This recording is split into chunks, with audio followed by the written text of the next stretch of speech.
Welcome to Health Oddity, the show that strips away the jargon and hype surrounding all things health and fitness to help you live a long, strong and energetic life. Lining up at the bar this week, here's Peter Lant, Paul Bassett and James St. Pierre.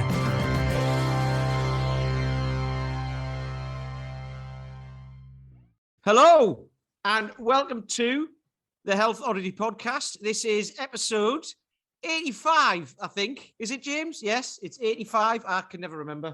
James keeps track of all that. He keeps score.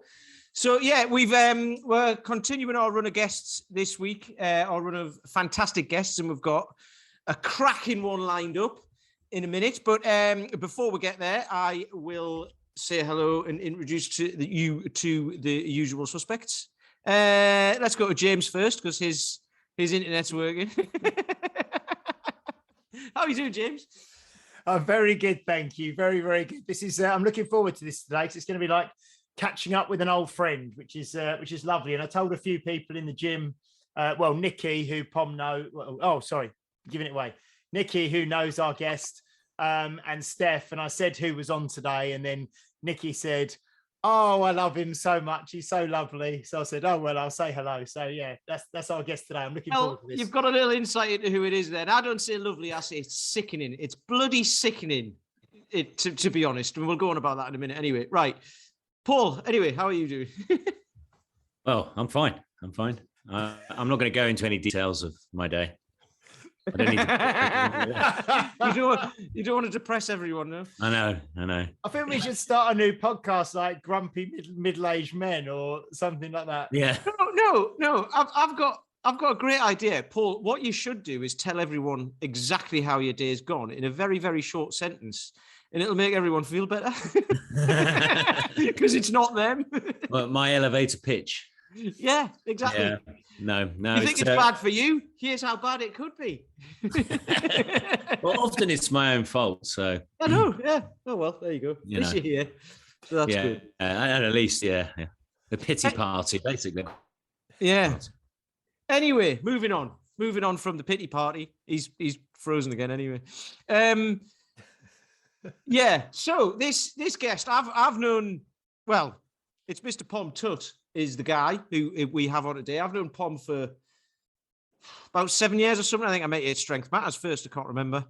It was a while ago. But so Pom knows, he knows a lot of people in the industry and stuff like that. He owns a space in Telford. Called Human Method. And he also runs like a branding business as well. He did my branding for me for my stuff, so that was pretty cool. And then if you're watching on camera, if you're watching on YouTube, right? I met Pom in January for it was Claire Booth's birthday, and we went out for that. And I met him there, and he turned up dressed exactly how he is now, right? Now Pom gets away with it. If I was dressed like that, right? I mean, I reckon my mates would have some sort of intervention. And they'd be like, "You feeling all right, mate?" But Pom gets away with it because he's just like one of the coolest men in the world. So anyway, how are you doing, Pom? I'm really good, thanks, mate. After that intro. I got to remind you how cold it is in here. Do you know what I mean? So I've got to be fleeced up. Fleeced up, yeah. That's is that a new term? And if you're going to wear a fleece, you might as well make it colourful. Yeah. Right? I haven't got the confidence, mate, honestly. I'm serious about that. I would not be able to carry that off. I'd walk around thinking that I look ridiculous. But, And you would look ridiculous. And I would look ridiculous as well, exactly. Like I said, people would be like, "What the hell are you wearing?" But there you go. I've talked about this before, actually, about the perception of what you think. And you can be walking down the street thinking everyone's looking at you when they're not. Because nobody cares. But you can be walking, anyway, this is a little aside. You can be walking down the street one day thinking everyone's looking at you and thinking, "Oh, I must look great," and being confident. And then you can be walking down the same street with the same people wearing the same clothes and everyone's looking at you thinking like, "Why is everyone looking at me?" and being paranoid about it. Depends on your mindset, doesn't it? Anyway, we'll move on from that. So Pom, if you want to give us, I'll do the James thing and say, right, so you're of a certain age. tell us about your life in 5 minutes. 5 minutes. Wow. So you used to be like, you used to be a rugby player, didn't you, and all that sort of stuff. So just like basically how you've got to where you are now. Yeah, sure. So I kind of got into the fitness industry through sport. Initially at college, I was doing art, PE, and all the usual stuff. Kind of that was my two things, and they were completely separate at the time. And it was either going to be down art, graphics, that type of way, or sport. And kind of sport chose me at a fairly early age, where I got picked to play for some decent clubs at kind of semi-pro level, and this is like the age of 15, playing rugby league, which is like a northern sport. I'm down in the Midlands where we don't really play any of these games, and I found myself at 16 kind of learning to play this sport and playing at probably the highest level of my life in that moment. And so that was a real challenge, which brought on so many things that at the time I didn't really understand them, but being able to step away from it and look at it, it was a real eye-opener for me, and something that gave me a unique perspective on the game on a micro level, but just in terms of like the coaching later on in life, it's really kind of shaped the way I think and why I think the way I think and why I do the things that I do. And one of those things was the fact that I was playing this sport that I was learning whilst playing at the highest level. So, you've got coaches shouting at you on the sideline, asking you to do certain things, and you're not understanding why. Yeah. And it was a real struggle that first season. And what basically happened was that they asked me to kind of go and play a season of amateur when that season was over, just get more experience. And bear in mind, I played a whole season of kind of what you'd call kind of professional rugby. I've gone to an amateur club, and one of the first things the coach asked me was, what position do you play? And I said, I play on the wing. And he said, well, what side of winger are you? And what do you mean? I'll play wherever you want, left, right, whatever. He goes, yeah, no, but what side of winger are you? I was like, yeah, mate, left or right, anything. In fact, put me full back. I don't really care. Just give me the ball and I'll do a job for you. And he's like, right, run that tackle bag and sidestep it for me. So I ran it, sidestepped it, and he goes, right, you're a left-handed winger. And yeah. I've been playing this game I've been playing it for a long time. I was playing rugby since I was 11. Played rugby league kind of for one season when I was 13, 14. And then I got reintroduced to rugby league again at 16 at the club that I supported, was the Warrington Wolves. So that was amazing and daunting all at the same time. But during that whole year, none of those conversations happened. I went to Oral St James, which is an amateur club locally. And the coach there, Gary Shaw, asked me to do this thing. And he was like, yeah, you're a left-handed winger. And I just went, why has no one told me this?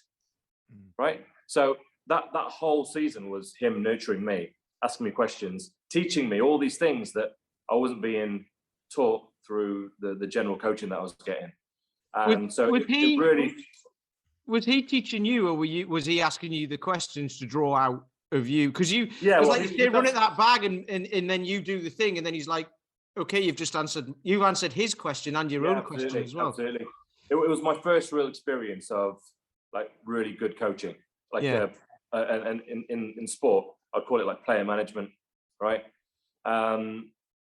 But these perspectives that I was getting, and I was like, wow, like these things just come naturally to these guys who've been playing since they were like 4, 5, 6, and these things they just do. But when you come into something brand new, you don't understand it.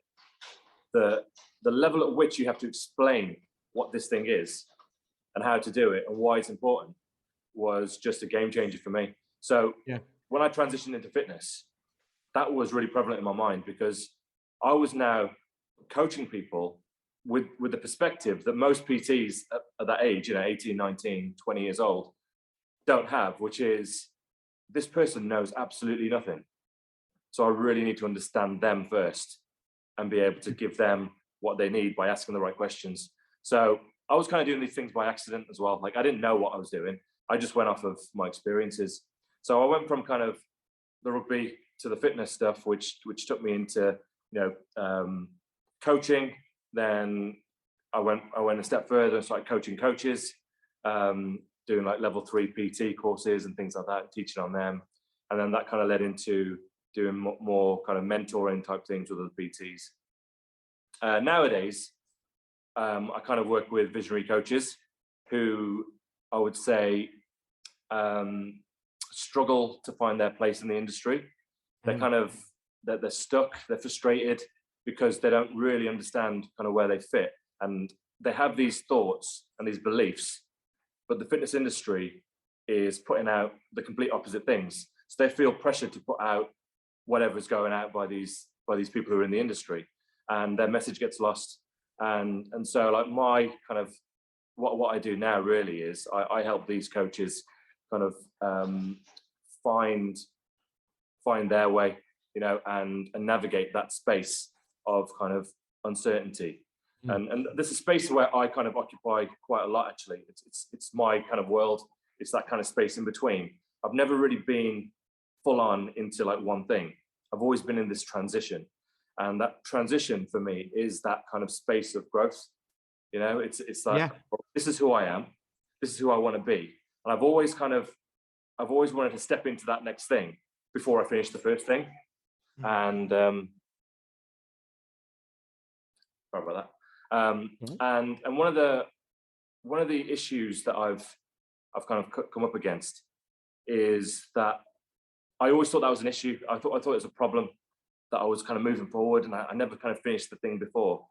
But for me, it's been kind of being okay with being in that transition phase, that kind of growth phase, and not understanding exactly where I fit, because those things kind of come about by just taking the steps, doing it, and figuring out as you go. And I've always been after that kind of, what is this? You know, this definite answer.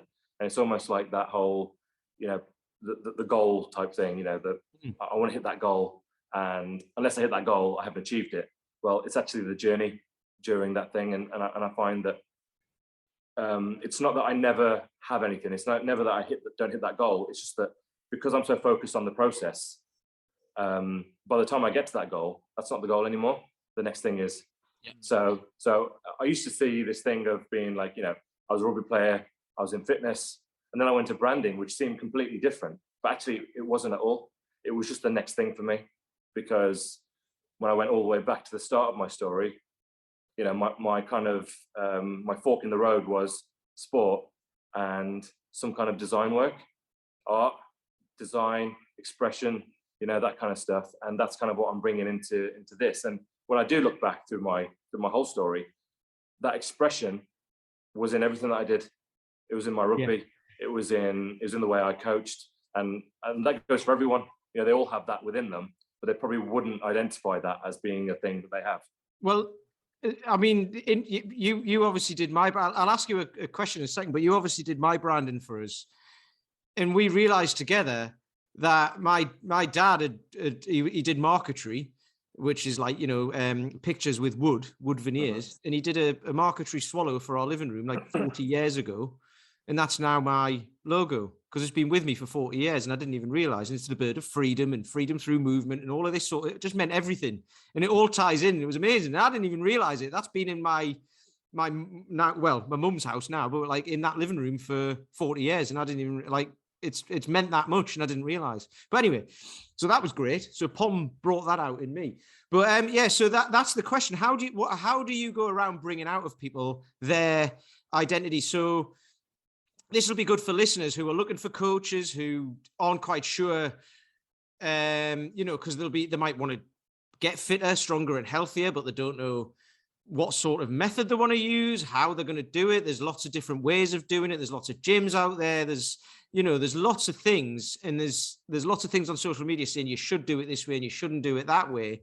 So how do you get people to find their individuality? Because obviously everyone is individual, right? And everyone can offer something different. So how do you draw that out of the people who you work with? So I think a lot of my work is about expressing yourself authentically, is what I would say. Yeah. And the reason why it's that is because for everything that I did in my past, rugby's a prime example of that. I was never really able to express myself authentically because I didn't believe in myself. And it's probably one of the reasons that I didn't do as well back then as I possibly could have. So that kind of negative talk that we have within our own mind is the thing that holds us back. And when we come to do something like start a business and become a personal trainer and say, right, this is what I do, this is what I do it for, and really express yourself, what happens is we change our voice, the voice that me and you will have a conversation about. And then when I'm on camera, the things I talk about, because I have to say certain buzzwords, is completely different. And my kind of role is to kind of like speak to your heart and get you to speak from your heart to me and try and get that kind of conversation. And it always is. And it was with me and you, Pete. It was just, let's just start and let's just talk about these things. I'll ask you a few questions. And if we're not quite there, we'll ask a slightly deeper question and try and get to the core of it. And we're really talking about who you are, who you've been as a person. And that's ultimately what it is, because what we do is we know who we are. We don't really express that. You know, we try and portray ourselves as this other thing that we think people want. And that's the kind of, I think that's the disconnect between people being stuck, because nothing connects when you're trying to be something you're not, right? Yeah. And that's not people being fake. It's just doing things that they think they should do. Or sometimes, in some cases, being told what they should do. You know, you join a coaching course, or some people out there who are potentially mentors or coaches will say, right, this is my program. This is what we do. This is step one. Do this, do this, do this. And that just doesn't connect with everyone. And and what happens is, because we don't believe in ourselves, we think, oh, that's my fault. I knew I was rubbish. That's why I can't complete it. Rather than actually challenging the coach and saying, hold on, you know, I've paid a lot of money for this and you promised me X, Y, and Z, but I'm stuck at A, right? Yeah. And it's their job to get you from where you are to where you want to be. But because we doubt ourselves, we instantly think to ourselves, oh, this is me. I've always been this way. I've never been able to do this. So they just stay quiet and they move on to the next course or the next coach or the next course. Yeah. And actually, no one actually takes a step back and just sits down for a second, take a breath and just go, right, what do I want? And the person isn't probably going to do that. It'd probably take a coach to come in and ask those questions. And so what I would say is that asking those kind of human level questions of who are you? You know, who have you always been? Tell me a story about a time where, you know, you felt this or did this. And before you know it, like me and you, Pete, we started talking about your dad and all this kind of stuff, which, you know, loads of stuff came out. You know all this stuff.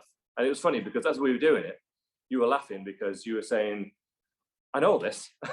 Yeah, You know, I know this. yeah. I know that. But it was taking all that stuff that we already know and packaging it up and taking away all the crap, if you will, and just bringing it down to the core of it and going, right, this is who you are. This is what you do. This is what you do best. And now that's it. And the initial feeling is that can't be it because it's not enough. And we feel that way because it's what we do authentically. We do it naturally. Like the reason why people connect and the reason why people like other people is because they have something about them. And the way they talk, the way they, you know, your uniqueness might be the fact that you explain things through jokes, you know, and you're very kind of just laid back. That is your thing.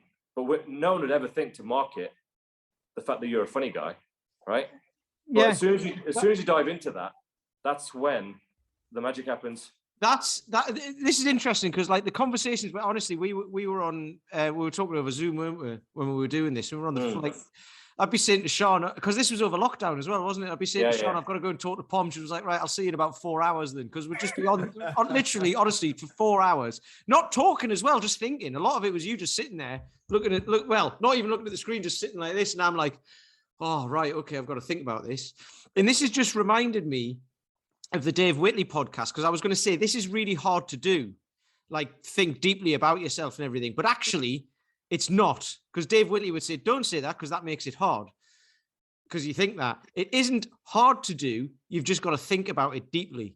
Yeah. And which isn't hard to do, but it's something that needs doing. And you were very good at getting that out. And like you say, you condense it all down to here's a few values that you hold dear to yourself. You hold dear in your life, which aren't just the normal values that everybody probably should, the ones that you actually do. And here's like a statement you can use for an elevator pitch and all of that, even though you're not like trying to hard sell anything and all of that, but it's just like, it is just you all in one package. And I even run a lot of it past Sean as well. And she was like, yes, that's you. No, that's not such you and all that, because what you were just saying there as well about connecting with people and all of that, people can see when you're being false as well, can't they? They can see straight through it, especially the people you're closest to. And they're like, what are you doing that for? And it's like, because I think I should. And they're like, that's not you though. You know, but not everyone has that conversation. So it helps out with all that as well. So like I was saying to the listeners, it helps out with finding genuine coaches who are there to want to help. And you will see straight through it if they don't. And you'll connect with people who do. Absolutely. We're talking about branding, but and businesses and stuff, but it goes for health as well, right? Yeah. No, this is what I mean. It's universal. It's, you know, whatever your goal is. In fact, I had a conversation yesterday. I got a missed call, and this woman, I called her back, and she answered. I said, "Hey, I just had a missed call," and she said, "Yeah." Basically, my son's had an accident a few years ago, and you know he struggles with kind of movement and things. Is this something that you would do? And instantly, my thought was, "Oh, genuinely, I'm not sure." Right. Whereas in the past, I probably would have gone, "Yeah, I can do that for you," you know, because potentially it's another client, which means it's more money and all the rest of it. But my thought process now is, "Oh, you know what? I don't know, but let's go and have a conversation, right?" Yeah. And what we'll do is, and that the whole purpose of that conversation isn't to try and sell you into my place and my training package. It's actually to find out what the issue is, what you need, and whether this is for you. So, and if it's not, and if I can't help, if this is beyond my kind of remit, then let's together figure out what it is that you want and need, and let's find someone who can help you, you know. And I think it's our job as coaches to make sure that is part of our process, which is, it's not just, "Oh, I don't do that, sorry," click, and the phone goes down. It's actually, "Hey, yeah, come down, let's have a chat, and let's see what it is you're after." And you know, we all know people in the industry, and we know enough people to be able to go, "All right, this isn't my thing, but I know a person who's perfect for this." You know, I mean, there's when you rarely in life sit down and come up with your own personal brand, do you? I mean, you do it for a business. You sit there and you have a think about what you want to achieve, who your kind of customer is, things like that, what your ethos is. This often rarely happens as an individual, does it? You don't really sit down at the age of 16 and say, right, now I've finished secondary school, I'm going to be this kind of person. I'm going to target these kind of friends. I'm going to be doing this, that, and the other. You never really do that. And that's actually quite a useful thing to do when you're running a business, isn't it? That you, it really is. Because you are kind of, to give you run it, you're very much ingrained in what that business is. So sometimes I think you do it, but you do it unconsciously. Like, as in through your life, you'll change who you are and how you react and all of that, depending on jobs and university and school and different friendship groups and stuff like that. But you do it subconsciously and kind of mold into whatever the group collective is, rather than being an individual sort of I suppose thing. Working with a coach, whether it's a business coach or a fitness coach or even a counselor or people like that, is to bring your awareness to it, because like you say, you're probably doing it unconsciously, aren't you? You're absolutely. Naturally. Well, the thing is, like, we like you said, Pete, we mold to people, and what we find is then that we don't actually have an opinion then. You know, my opinion is just your opinion when I'm talking to you, but when I'm talking to somebody else, my opinion is their opinion, because I want to fit in. And as humans, that's what we want. We just want to fit in. And actually, that's the issue, is that everyone wants to try and fit into, like in this case, like the fitness industry, which means we need to talk about calorie deficit, and we need to talk about all these other things that, yes, they matter down the line and depend on what you're doing. But for someone who is in a hole, their only purpose is to try and get out of that hole, and they're not going to get out of that hole through a calorie deficit. Do you know what I mean? That they need to understand some deeper things that are going on of why they got into that hole, and actually the next step of getting out of that hole, right? And so understanding yourself first and foremost is key to everything. I mean, I've always thought about this stuff. I've been a very kind of deep thinker. It's probably one of my issues that I think too much about things. And this is why I help procrastinators and overthinkers, because I am one. I have been one my whole life. So, you know, I'm working my way out of that. So I'm the perfect person for those people who are kind of finding them stuck and not really sure where to go. But it's really important that we understand that the more we figure out about ourselves, the better connected we're going to be to whatever business we're going to do. And coming back to your point, in terms of we always get a business brand, but we never think about personal branding. Well, I think it has to happen in that order of personal brand and business brand. And I'm kind of living this at the moment, where if you look at any of my content, it's all Tutt. And I have products and I have services, and people are coming to me and asking questions, and I'm working with people, but I don't have a website. The last time I posted on my Human Method page was like last year, because I wasn't really sure where I was going with it. And so people don't know that, and they don't care about that. But the first thing we do when we start a business is we go, right, I need a logo, I need a business name, I need to know everything about my business. But how can I create that thing which is like the next level when I haven't even figured out who I am? And this is why most businesses are so business owners, so disconnected from their business, because the ethos will change every week. The logo will change every week. Oh, I don't like these colors. I don't like this. I don't like that, because we haven't thought about where it's coming from. You are the source of your business. You are the heart of your business. So in order for us to get to the heart of your business, we need to figure out who you are at heart first. That's something. We had a guy called Keith Smith on a couple of weeks ago, one of James's friends, and he's been in the industry for 30 years. And he basically said, if you're selling fitness, if that's all you've got, you're just selling fitness, you're knackered, because it's free. And that's exactly what you're saying. You've got, if you've got something unique, and like everyone talks about a unique selling point and all of this sort of stuff, but if that's you, then and you can identify it and know who you are, know yourself, then you know who you connect with. So you're saying, like, your services that you provide start with a conversation, not with a sales pitch. Absolutely. We spoke about this as well, didn't we? And they start with a conversation. So again, for people listening who are looking for coaches or looking for gyms to go to and all that, if you can have if you go somewhere and they have a conversation with you and work out exactly what you want and they fit with it, then you're going to do better than 100%. someone just saying, here's a few exercises and eat this many calories. Bosh, done. Yeah. Look, I always use this example, right, where you walk into like Curry's or something like that, and you're looking for a TV, and there's two types of salesmen. There's one who'll come over to you, and you're looking at a 32-inch TV, and he'll go like, "Oh, can I help you, sir?" Like, "Yeah, I'm just looking, thanks." And he'll go, "Oh, we've got this great 50-inch TV over here. It's got this, it's got that, it's got that." And he won't stop. And he keeps going. And what that makes me feel is, I feel really uncomfortable. I'm just going to leave now. I don't want to look at TVs anymore. I just want to leave. Then you got the other guy who comes over. He can see what you're looking at. And he'll go, "Oh, I can see you look at the 32 LG. Well, we've got one over here. It's the same spec, it's the same TV. It's £200 cheaper, right?" But before he even says all of that, he'll probably say something along the lines of, "Can I help you? I'm just looking, thanks." So, "Okay, well, I'm just over here if you need a hand." Yeah. And he'll walk away and he'll leave you to it. And organically, I'm going to then go, right, I've had a look at this. I've had a look at that. I've got a few questions. I'm going to go over to him and ask him a question. And I would, even if he was selling me a more expensive TV, I'd buy TV from him over the other guy any day of the week. Yeah, totally. And that's just a prime example of, it's about people. It's about connecting with people. It's about understanding, when someone's there looking at something and they tell you, "Hey, I'm just looking," let them look. Yeah. Right.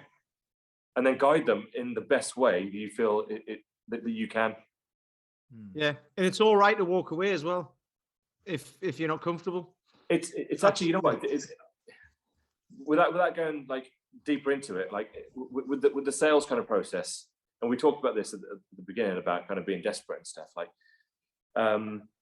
when you're there trying to sell someone into something, that energy isn't good.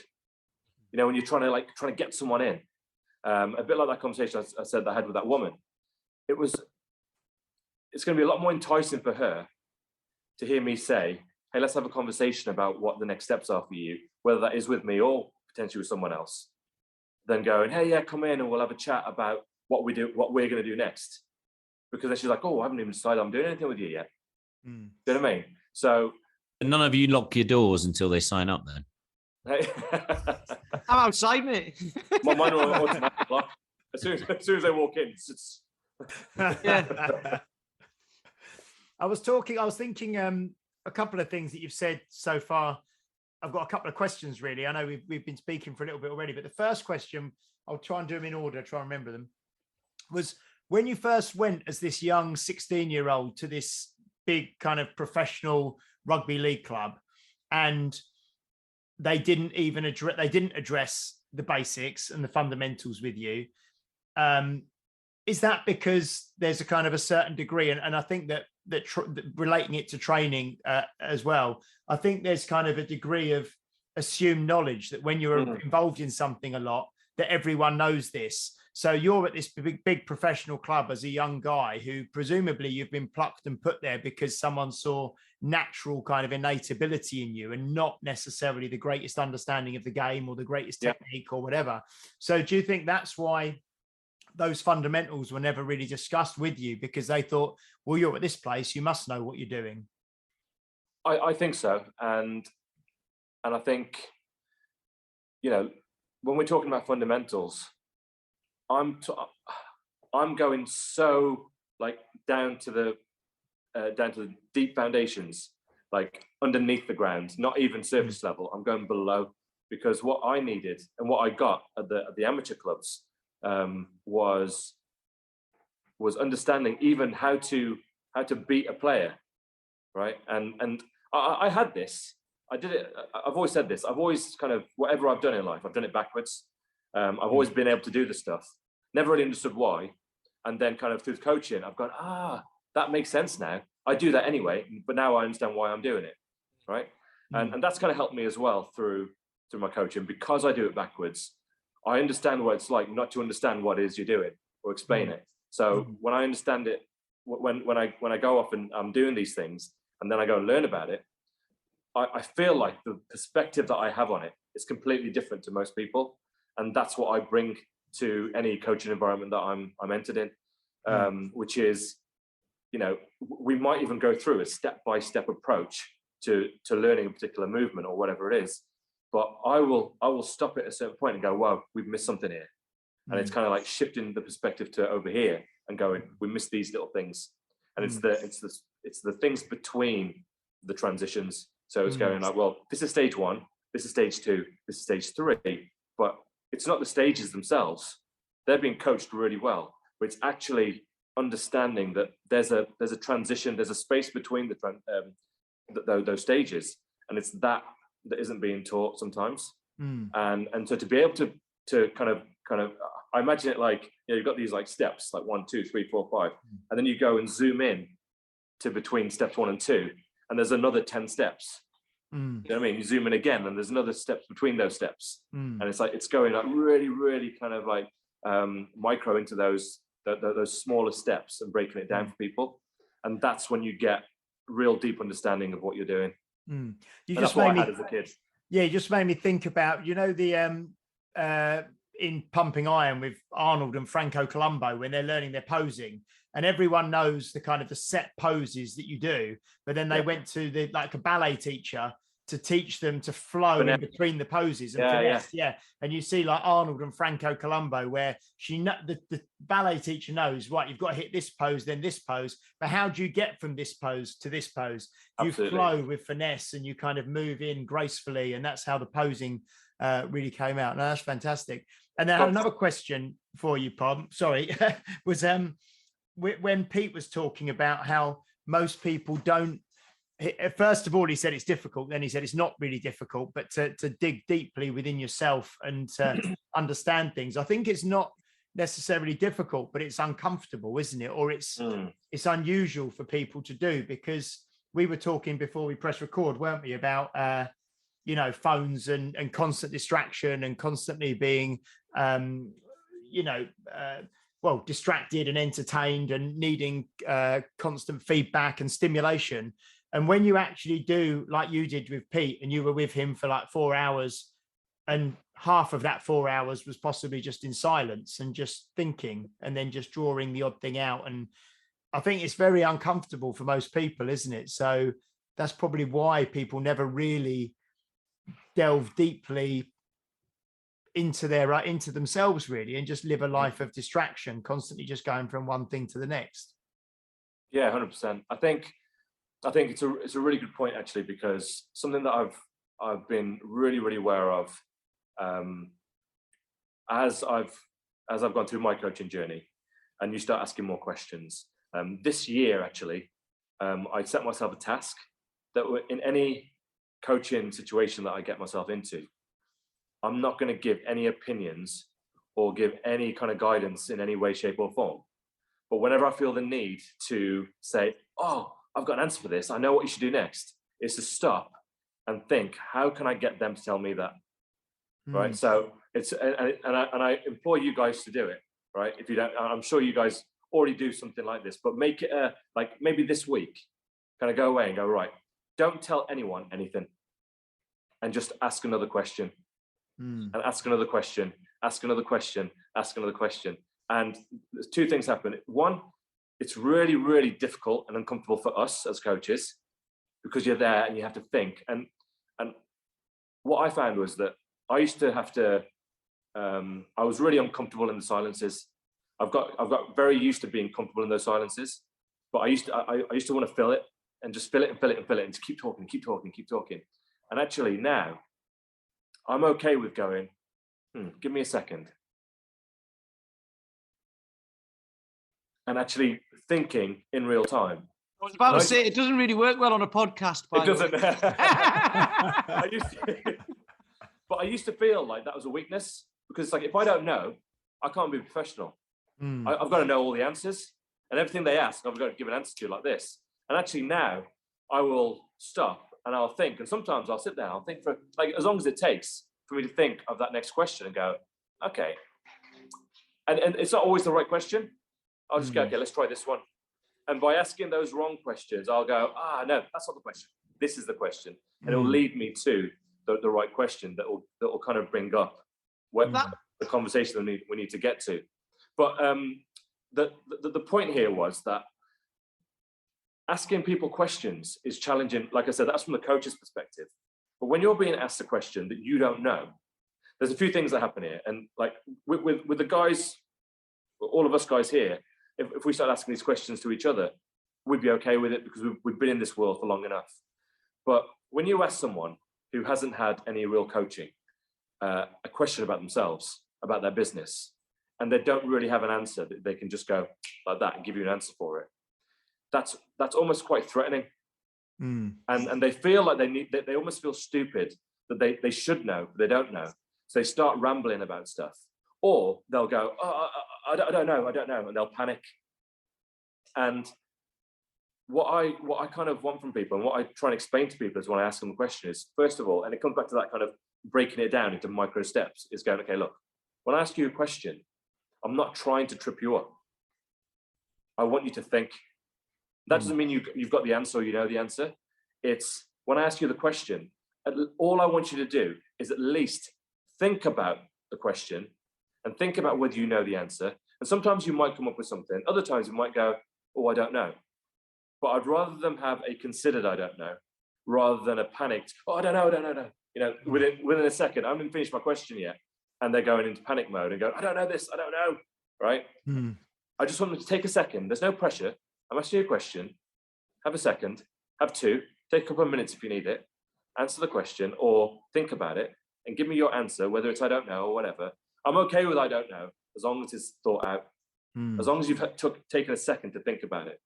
And that thought process of you going, oh, I don't know, I was thinking this and I was thinking that. Cool. It's almost like that, show your work, right? It's like let's think out loud, because whatever you're thinking, you're probably thinking, oh, he doesn't want to hear that, and that's not the right answer. And there is no right answer. It's just all the questions are supposed to do is evoke some kind of emotion, and that's what branding is at the end of the day. It's how you feel about something. I can set up a brand and go, right, this is my brand, this is what it represents, this is what it's about. But that's not what it's about, and that's not what it represents. Because there's 3 other people now looking at this brand. And when you go away and have a conversation about me, you'll have an opinion, and that opinion is my brand. So right now I have three brands, or 4 including mine, right? And I don't know which one's right. but the job is to try and get as close to authenticity as possible, so that when you guys walk away and you have a conversation about my brand, it's at least in and around the same kind of proximity. You know what I mean? You're not talking about completely separate things here, because you met Pom on a Wednesday and he was talking about this, and on Friday he was talking about that, and you meet up and go, oh, I didn't know that was Pom. To me, Pom was this, right? It's when you come together, you have this kind of common thread that go, oh yeah, that's what I got as well. And that's branding. It's whatever you think in your mind and in your heart about a thing or a person. But this is where we've spoke about before, and it doesn't matter what you think about this or not. But like, when people want to do something, then they've got to work out why they want to do it and all of that. That's been a huge thing, hasn't it? And it doesn't matter what you think about that or what you don't think about that. It comes out of what you've just been saying is, you're talking to somebody.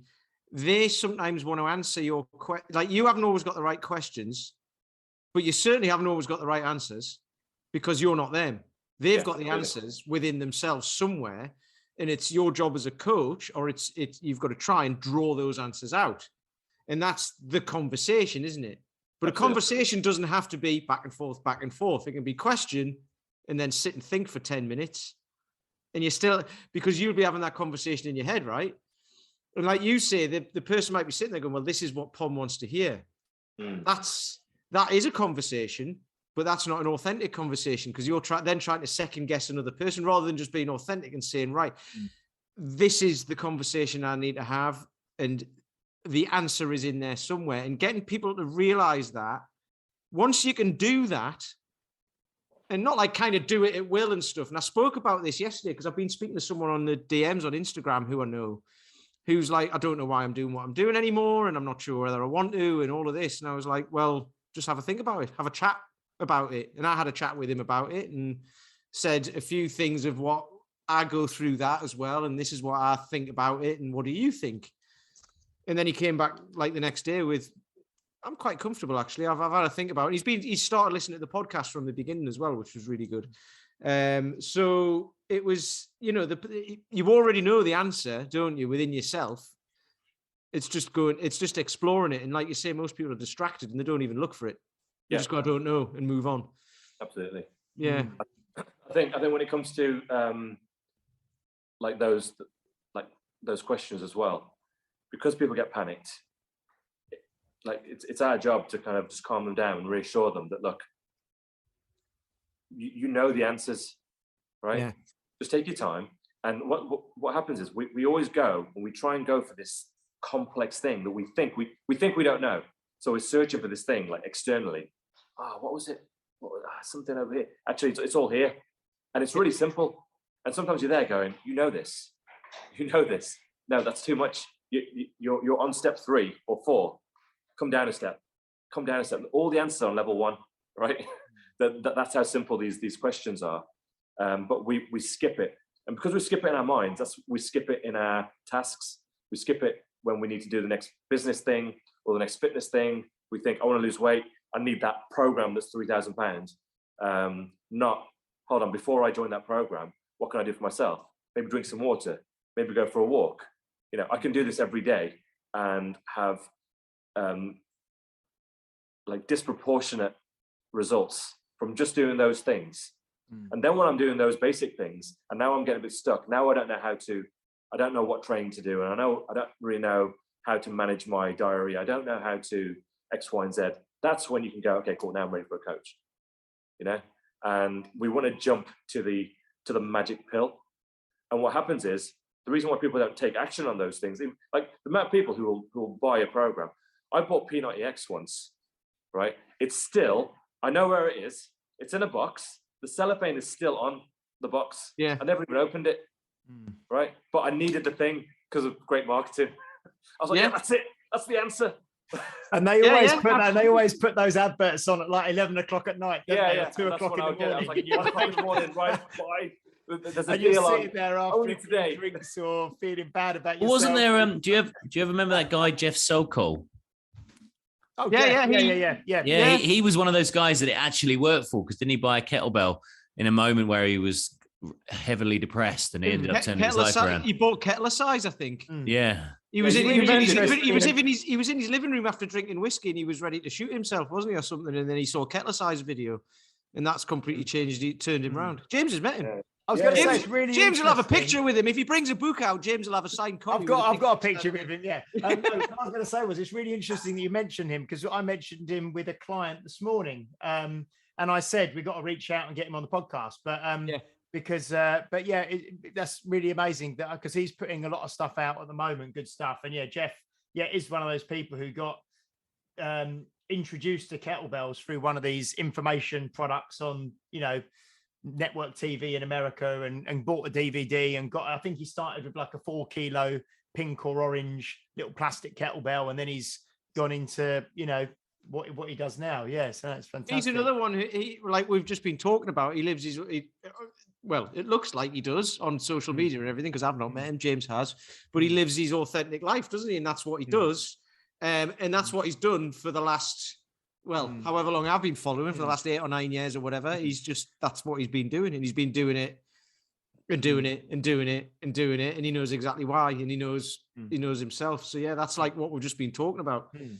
The third thing I was going to say from earlier, because I've been making notes, was a couple of times, like Pete's mentioned it a few times, in terms of, I think, when you're with different groups of people, you may behave slightly differently. And I know that, Pom, you've kind of mentioned it in the same way, where you ask someone a question and they give you the answer they want you to hear, because they're not confident in delving deep inside.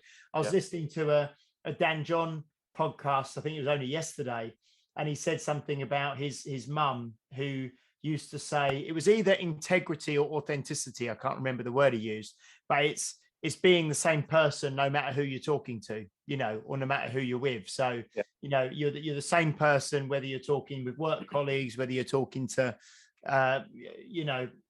gym buddies, whether you're talking to, people you just bump into at the supermarket. You treat everyone the same, and you're the same person. And I think that's what we're talking about, isn't it? That's becoming that person. But to become that person, you have to really take the time to actually know who you are, don't you? And I think, like you say, it's difficult, isn't it, in this day and age to not be. We've had this conversation with, like you mentioned, with Dave Whitley, with various other people and with Chet, actually, when we had Chet on the podcast, that you can quite easily be. I don't know, it's not a nice phrase, but you can be blown around like a fart in the wind. Do you know what I mean? And you can just kind of, just depending upon, and just depending upon who you're with and what the flavor of the day is and what the current, cause du jour is. And you can just kind of just be blown around and pick up what's popular. If you think about it, James, if you think about it, like your values are like your anchor, right? Yeah. They anchor you to who you are. And to use your example, if I'm in a ship and I haven't got that anchor, then whichever way the wind blows, that's the way my ship's gonna go, isn't it? I haven't got any control over that. But as soon as I have those values, I can put those into the ground, and I can and go, look, this is who I am, right? And that's what it's about. It's getting that anchor first of all, getting that, come back to like who you are at heart. Yep. It's figuring that out, and what happens then is these become your principles, right? And everything we do, all these methods that are on top that are different, it's all based on principles. And come back to what you were saying. I say similar things, but I say it as like the way I do one thing is the way I do everything, right? So whether that's whether that's business, whether that's fitness, whether that's relationships, whether that's walking up the Wrekin, which is a local hill to me, which I've been doing, every day this year, or at least trying to. Like, the way I do that is the way I attack everything, and you won't see me going hell for leather at anything, because I wouldn't do that in my business. I certainly wouldn't do that in my training. So why would I do that in anything else? And what that does is it just reminds you, because sometimes you get lost. There's things that like us guys, we know training, right? We know business. So there's certain things that we can go, okay, cool. Like, that's who I am. And I can do those things. Sometimes what happens is that when it comes to our personal lives, our relationships, they can start going off in other directions. And we're so confused, we don't know why. But actually, when you have those values and you have that anchor, you can go, well, hold on, why is that happening? Because that's not who I am. I'm now behaving differently to who I am. And when you start realizing these things, you can go, well, oh, wow, this is just the same as training. I take one step at a time in training, but my relationship, I'm trying to jump hurdles, right? How about I just take it down a notch and just take that one step at a time, and everything becomes really, really simple and really easy. And that's something that I would say that it has been a massive thing for me, is that I used to overthink things so much that I'd make it super complicated. What I'm learning to do now is to take away all the crap and strip it all back and go, what are the principles of this? What's the most important thing of this? And take that forward, and its simplicity. Do you know what I mean? Just take the next step. And so, like, at the beginning of the year, I gave myself a challenge to walk this local hill called the Wrekin. And I wanted to do it. And I just thought I'd do it every now and again. And it's been great. It's a great kind of, just gives you, you get some space, you get some activity in. It's a great view. It's just everything about it. You never do it and feel like crap, right? You always feel good after doing it. So I'm like, I just want to do it more often. So I put a post out just saying, I want to do this more often. If anyone's interested, give me a shout. I'll add you to a group. And after the first day, I had like 17, 18 people. I think there's like 60 odd people in the group now. And the goal was to do it, in my head, the goal was to do it 3 times a week. I set the bar super, super low, something really, really manageable. And I've now done it 6 or 7 times a week. And I believe we're on day 90 today. Or is it day 91? It's 90 or 91 today. I can't quite remember. And I was ill last week, so I missed. I only did it 4 times last week, which still hits my goal. And that's the thing. Yeah. Whenever I was down for like 3 days, I was down and out, but I still managed to get up the Wrekin beforehand. I went up during my kind of illness because I just needed to get out of the house. So I did a walk. I did 2 more when I felt a little bit better. I still managed 4 at my lowest. All right. So I'm still winning. I'm still bonused because 3 is my goal, but I did 4. Right. But that's because I set the bar low. I hit that bar, but that kind of give me the drive to go, actually, I can do it again tomorrow. I want to do it again tomorrow. Sometimes I did doubles. I do it in the morning. And then someone would say, oh, are you going tonight? I'm like, I wasn't, but yeah, come on, let's go up. Right. So out of, I think, 90 days, I think I'm on before this week, I was 1 day behind. So I would have been like 89 out of 90 days. I'm probably sitting at about 96, 97. But by the time I get to day 100, I'll be 100 for 100. Can I ask you a question about this? Yeah, sorry, go on. Can I ask you a question about this? 1 second. Here's me. Okay, give me a second. Yeah, sorry, mate. Have you got time? Yeah. Yeah, we'll go. Yeah. So, has anyone said to you that's really boring because you're doing the same walk every day, right? And I'm asking this because people say this to me because I do like the same walks with the dog. I do the skyline, and there's like one like out the other side of my house, and I'm pointing that way. It's probably that way, but anyway, and they're like, "Why do you do the same walks all the time?" And I'm like, "Well, because otherwise I have to think about routes and other places to go, which takes up like half an hour when I could be out walking, and it looks different every day anyway because it's all the colors are changing now, and then like we spoke about this going back to the branding thing, all my colors are like green and like a darkish green and orange and that, because I like autumn and I like the autumn colors when everything changes then and stuff like that. So, and it's not too hot because I'm from Newcastle and I can't handle the heat. So autumn's the perfect time of year. But, you know, that sort of thing. So, well, I guess what I'm asking, has anyone said that? And that doesn't really matter, is like, how different is it every day? Even though it's the same walk, how different is it every day? I've never experienced the same thing twice. Exactly. Yes. Out of, like I said, out of 86, 87 walks this year, and even before that, it's just more. It's more in my peripheral now that it's right there. I experience it every day, and I go, wow, this is different. You know, there's loads. I've learned so much doing these walks. Not just about me, about other people as well. You know, but the main thing that I've learned is that I've set.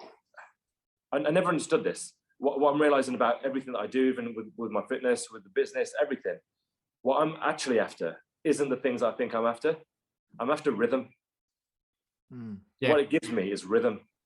I wake up and so many different rhythms, you know, circadian rhythm, because I'm waking up with the sun, going to sleep with the moon, because I'm exhausting myself throughout the day. I'm getting up early. I'm getting out for the walk. I'm getting that sun, you know, being like powered like Superman, and that gives me enough energy that I don't need like coffee throughout the day. I don't get those midday slumps like I used to. I used to feel like having a nap about 1, 2 o'clock. Don't get that anymore. But like I find myself now, even like when I lie in bed, I wake up.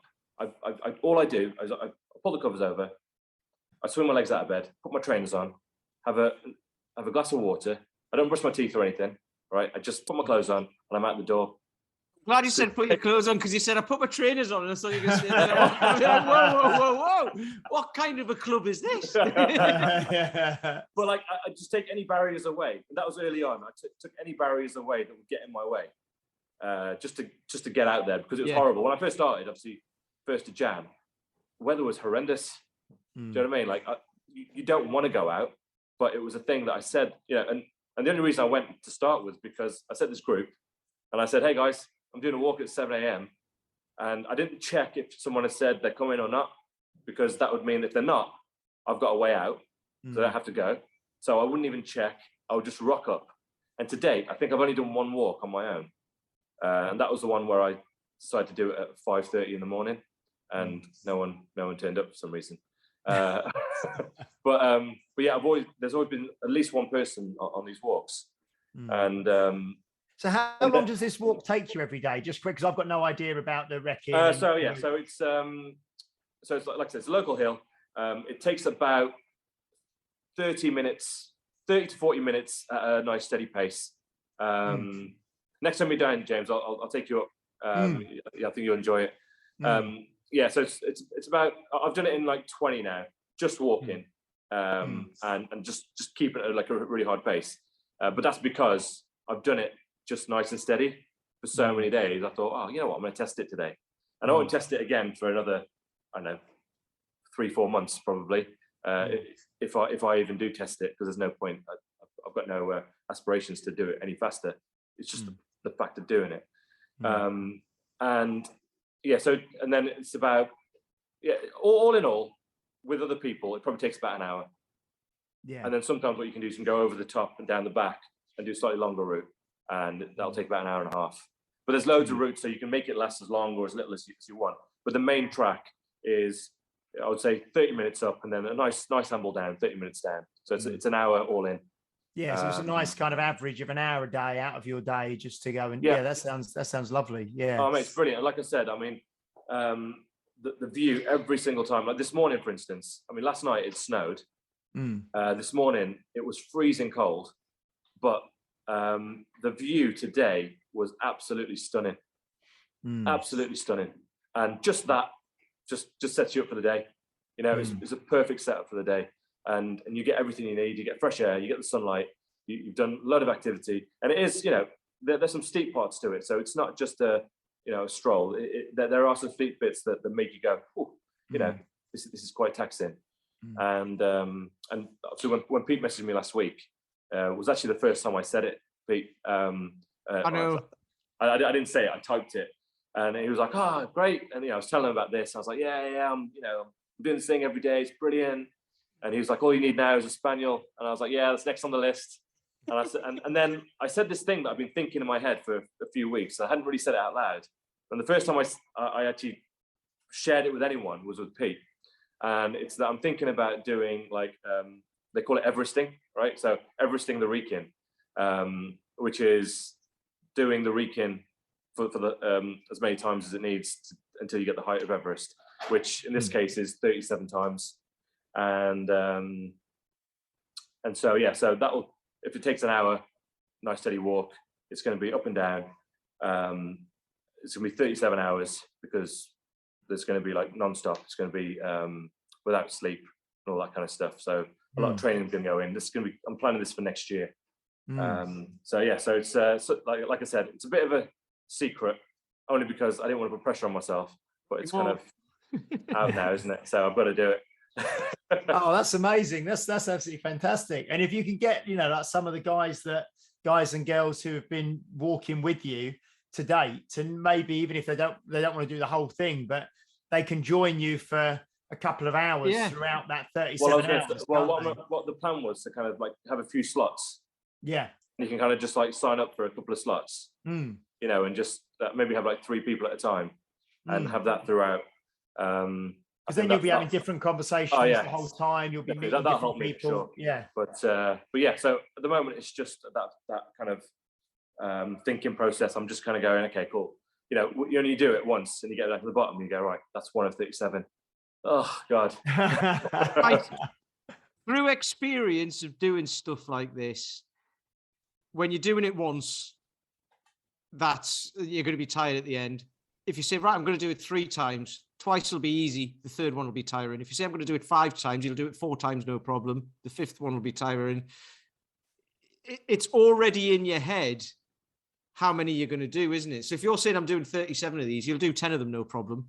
I'm not saying you'll get to 36 and then the 37th one will be tiring, because it'll be horrible after a certain amount of time. But you get second winds, you get when the sun goes down, you get tired because your body's circadian rhythms, like you said earlier, your body just wants to go to sleep. But when the sun comes up again in the morning, you get a second wind, all of that. So yeah, it'll be interesting actually, for you doing it up and down the same thing as well, because that's mentally if you're going from A to B, I spoke about this the other week. That's I'm not saying it's easier, but you've just got to get somewhere. Whereas this is like, it's mentally challenging because it'll be the same thing over and over and over again. So I did some intervals yesterday, and I'm building up on my intervals. And I was on a minute on, minute off on the air bike at a certain pace, which is it's a tough pace for a minute, but you get a minute rest, so it's enough recovery. But I'm up to 24, and just starting that process is the hardest bit, because when you do 1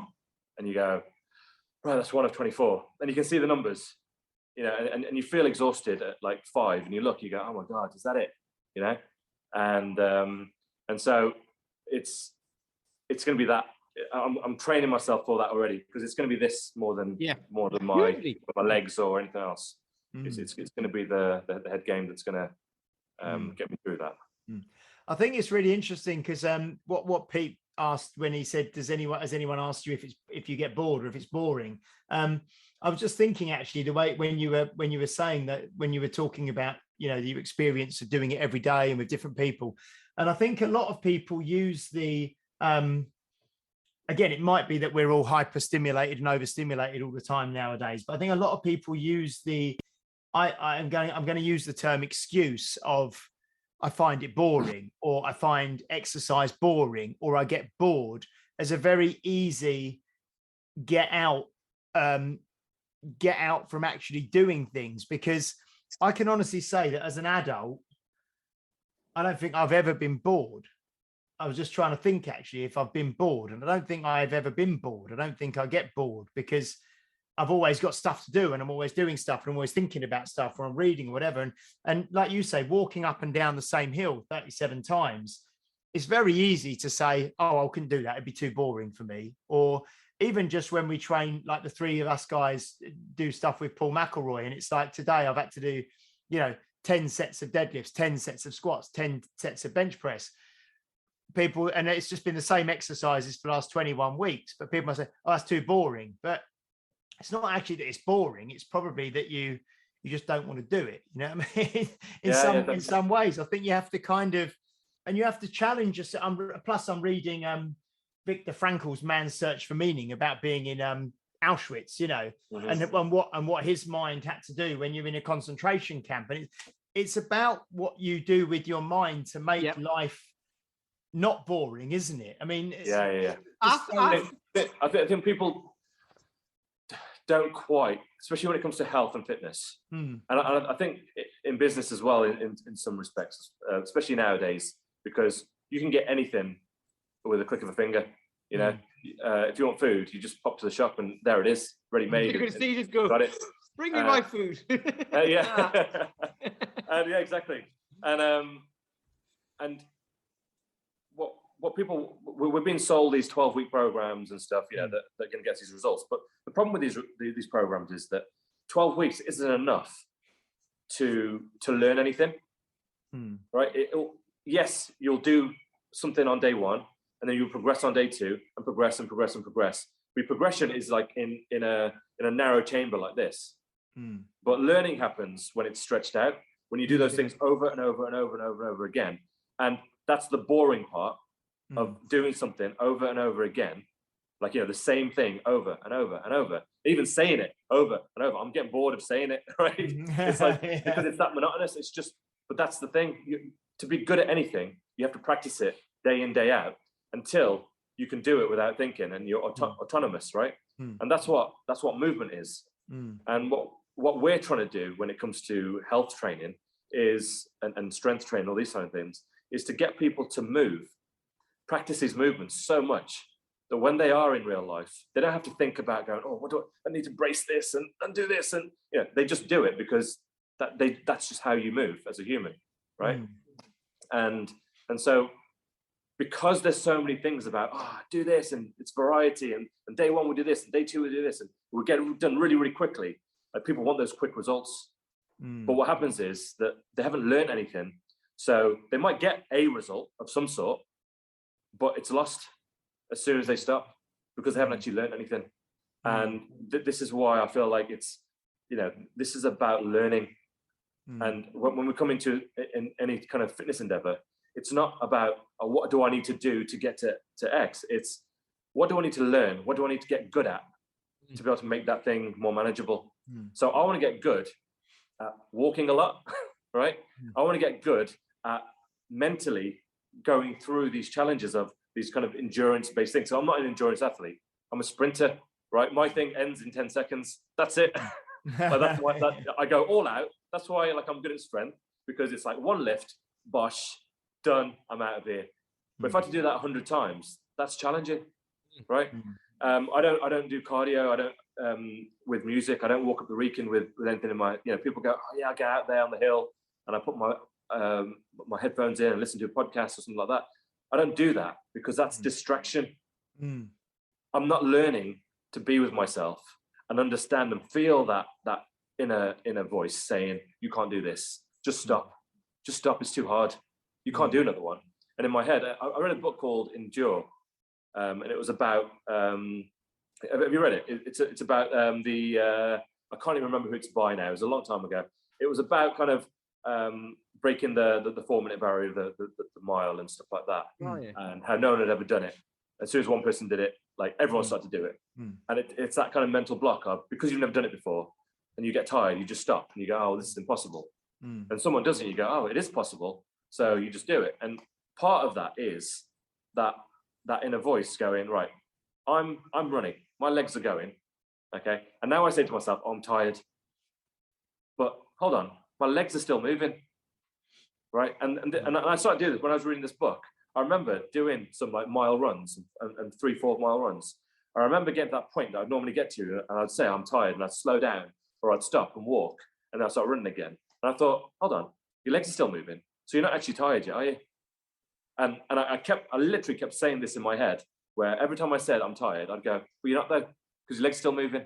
Yeah. Yeah, but you're tired. Yeah, but you're not though, because your leg's still moving. And I kept doing that, and I found myself doing another 3-4 laps before I had the need to actually stop, because I physically couldn't run anymore. Right. And so being with yourself, being in your own mind, doing these endurance events and walking wherever you're walking, like, don't do it with anything in your ears. When you're doing cardio, don't do it with things in your ears, because you're not learning anything. You're finding ways to get through it. But when you come up to a challenge, you're not going to be able to get through it because, oh, where's my music? Right? It's like training with straps.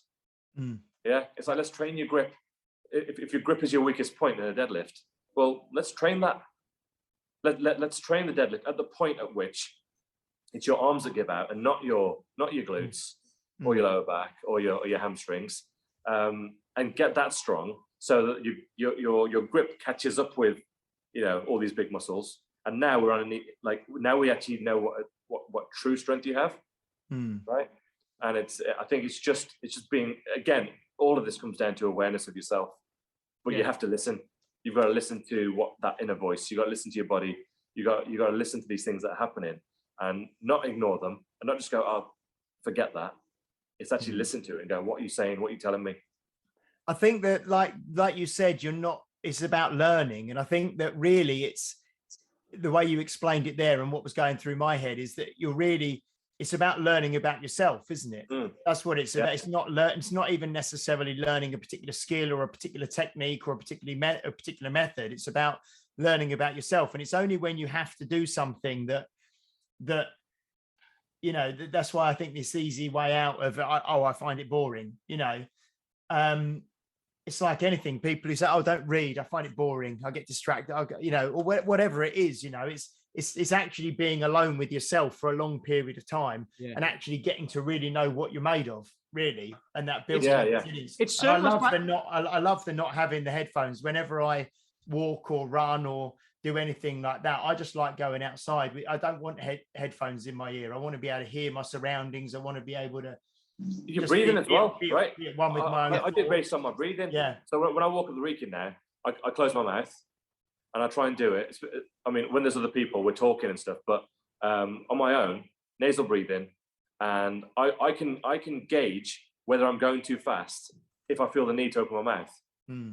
So I can regulate my speed and my pace to be able. And the goal is, can I keep my mouth closed? And if I've got headphones in, I can't. There's too much going on. There's too much. Literally, there's too much noise. Right. So it's there. I think this all circles back round to, because we're going to have to end in a minute, I reckon, because we've been going for bloody ages. But I mean, it's great. Honestly, there's so many things coming up with this. Not do, because I don't use headphones and all that sort of stuff when I go out walking and everything. And I'm like similar to you. I do the same things over and over again and all of that, and it's very different. But I'm not constantly thinking as I walk around as well. Sometimes I'm just looking around and thinking, this is nice. Today's lovely. Look at that. The view over there is lovely and blah, blah. Or watching him rolling around on the floor being stupid. But I think it goes back to the whole coaching thing and thinking deeply about yourself and what have you. And the more you can do that, and the more you are able to do that, and the more you've done it, the simpler things become.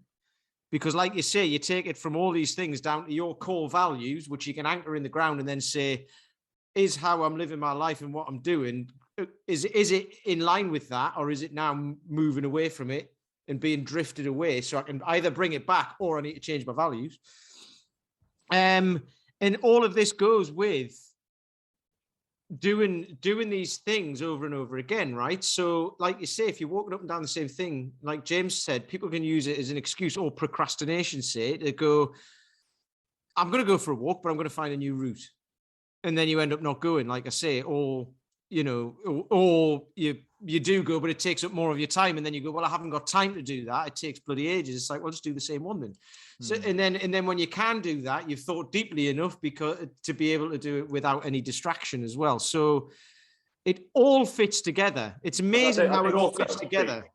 And another point on that is that the thinking deeply thing. I think thinking deeply comes off the back of not thinking as well. Yep. Like sometimes the thoughts that we think actually get in the way of the true thoughts that are there. Yeah. Right. And actually being out on a walk without the headphones, without, just being with yourself.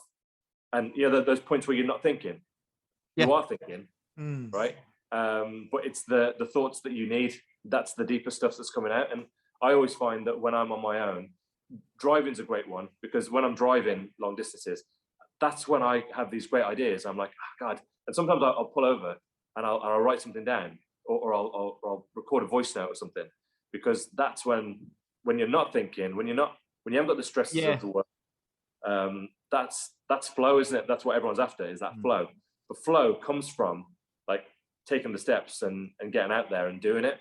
And it's the same with exercise, same with training. A lot of people get stuck on, say a kettlebell swing. People won't even they'll do one and they'll go, oh, that was wrong, and put it down. Like, I want you to get it wrong.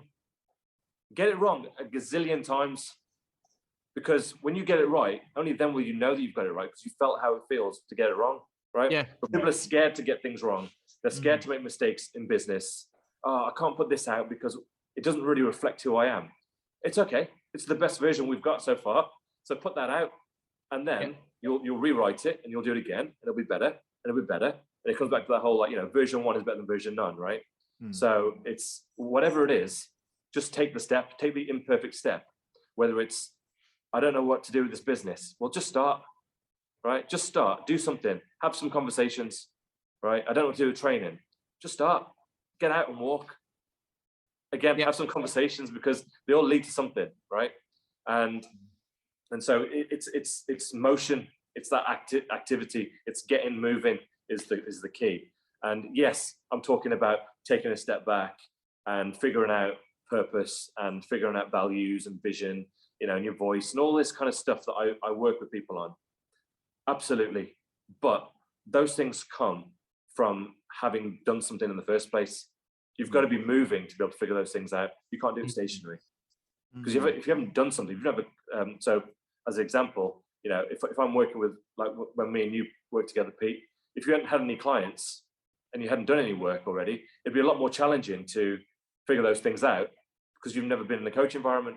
But if you just get going with something and coach someone and don't know what you're doing and figure it out as you go through, we can start figuring some stuff out. Yeah. Brilliant. Yeah. Man, right. We're going to have to wrap up the thing, but Pom, it's been a pleasure as always. Honestly, that was great. We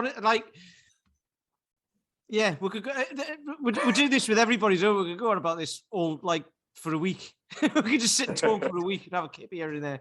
But no, that is brilliant, right?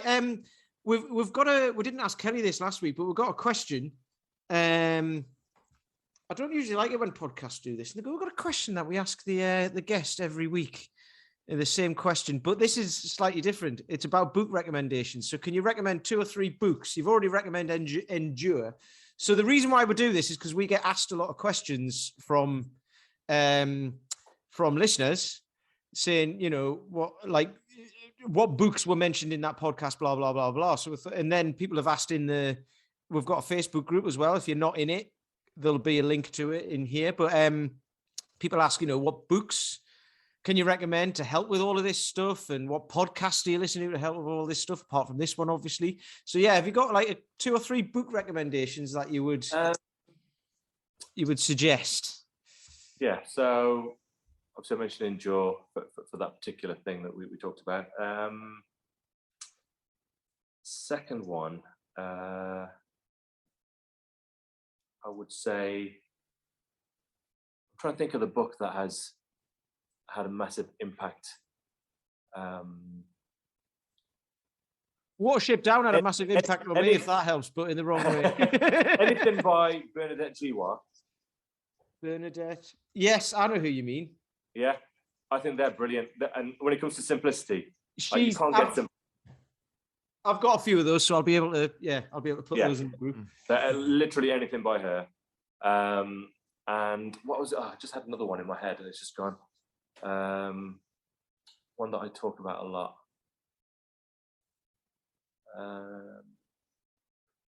You put me on the spot now.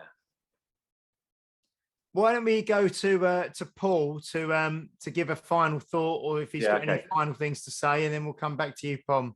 Yeah, no worries. Paul? Yes. So if you saw me coming in and out, it's just mainly because of my internet being so awful. I had to turn the video off in order to hear. But that's why I'm in and out. Yeah, no, fantastic. I mean, it's so interesting to hear about this kind of process. And like I say, it's just putting some language around it, really. It's often, we just try and make these things intuitive. We pass these things from parents down to children or whatever. There's never any kind of structure to it. And sometimes we need a guide, and just like in any endeavor, to kind of voyage of self-discovery often works best when there's someone who's laying down the path, and that can give us confidence. I mean, like you say, that when you're a kid, you can get things wrong and there's no consequence. And that's why they pick up things so quickly. Whereas there's huge amounts of consequences when we get older, or we think they are, the perceived consequences about how we think other people are going to react. And if we can kind of get rid of those consequences, then I think it gives us a lot more freedom to make faster progress. And then the final thing is there was a great little message on our Facebook page that basically said, I didn't know what you guys looked at, but now I think I'm going to. I'm going to go back to listening on audio. Okay, yeah, I saw that. I don't know who it was from, but I did see it, and I think I commented or something. Or no, that's good. Pom's gone. Is he going to come back on? Is he gone? Is that enough? I hope so. Carry on, James. What about your final thoughts? Yeah, no, I just thought it was great. It's always good to catch up with Pom. I've known him like you, probably, I don't know, 7-8 years, something like that. Met at some event back in the past, and it's been it's just lovely to catch up with him, and hopefully next time I go up to near him, which will probably be October, we might get to walk the Wrecking or the Wrekin or whatever it's called together, which would be great. He's coming back in now. He is, yeah. Hi guys. And, hello, Pom. You're right. And and we'll go back to Pom now if he's got one more book recommendation. Hey guys, sorry, battery died. Ran out of battery. Yeah, the last book was Essentialism. Okay. Essentialism. Okay. Essentialism. Yeah. So something that I've been doing is we talk about simplicity. One of the things that I've been doing a lot of recently is taking away all the clutter from my life. So clothes and all sorts of things. So I've chucked out loads of stuff, but it went on a cycle of kind of, when you have like a big pile of clothes and you go, right, chuck that, keep that, chuck that, keep that, keep. And by the time you look at it, you go, my keep pile's like this and my chuck pile's like this. Yeah. But I go through a few cycles of that, and now I've kind of got like this now. And so it started with clothes. I've started to go to things, things we collect that have like sentimental meaning and stuff. But to me, like sentiment is here, and so I'm really learning that the things that kind of stop us from moving forward and making life decisions is the stuff that is our baggage.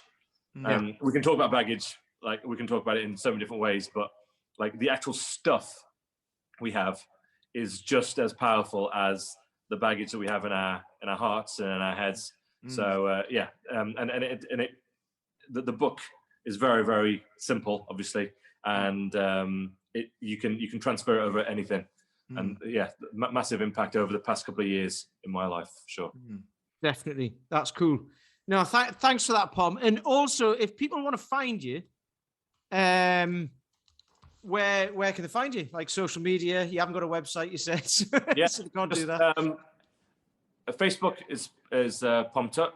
Yeah. And Instagram is Pom Tutt, also POMTUTT. Yep. Yeah. Oh, cool. Simple as that. You see, that's simple as that. This is living with authenticity, right?